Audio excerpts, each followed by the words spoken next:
I remember all the way back in second grade getting into an argument with a student about who had the most stickers on the math chart. Now, this wasn't just any student, right? He was one of the most popular second grade boys, and he was pretty arrogant. He was good at sports, and all the girls liked him. And so when he told me in front of another girl that he had the most stickers on the math chart, I wasn't about to let that one slide. So after arguing with him in front of this girl, I brought both of them into the classroom to the sticker chart. And sure enough, I had the most stickers. Now, I suppose you would expect that type of mindset from a second grader.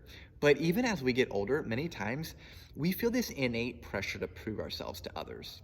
Like in our passage today, even though many of Paul's opponents are going to great lengths to prove themselves to the Corinthians, Paul won't go down that road, and we must discover why. So we are in 2 Corinthians 3. I'm going to read the first 5 verses. Are we beginning to commend ourselves again, or do we need, like some people, letters of recommendation to you? From you? You yourselves are our letter, written on our hearts, known and read by everyone. You are that letter from Christ, the result of our ministry, written not with ink, but with the Spirit of the living God, not on tablets of stone, but on tablets of human hearts. Such confidence we have through Christ before God. Not that we are competent in ourselves to claim anything for ourselves, but our competence comes from God. So evidently, some of the false teachers had started carrying around some forged letters of recommendation to authenticate their authority.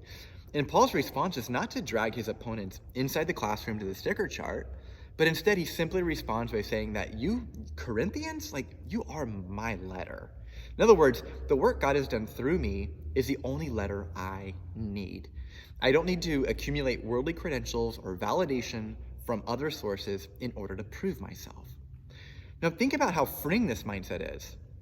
Perhaps like many of us, you may feel the temptation to compare yourself to others at times. And as a result, you may try to accumulate letters of recommendation to authenticate your authority. Yet this is an exhausting process that taints the motives behind everything we do. When we seek to accomplish things from a place of feeling like we have to prove ourselves, it is typically a fleshly generated work as opposed to a spirit generated work. The big theme in 2 Corinthians is power and weakness. Yet, as fallen human beings, we often think we should reflect a theme of power and strength. In other words, we typically equate power with having the best letters of recommendation, yet this actually cuts our power off. Paul exhibited true power for 2 reasons in this passage. He didn't feel like he needed to prove himself, and thus he let his ministry speak for itself. And second, he realized that his competence, it didn't come from himself, but from God. So I'm going to leave you with these 2 questions. Where do you currently feel like you need to prove yourself? And second, what's preventing you from allowing the ministry God has given you to be your letter of authority?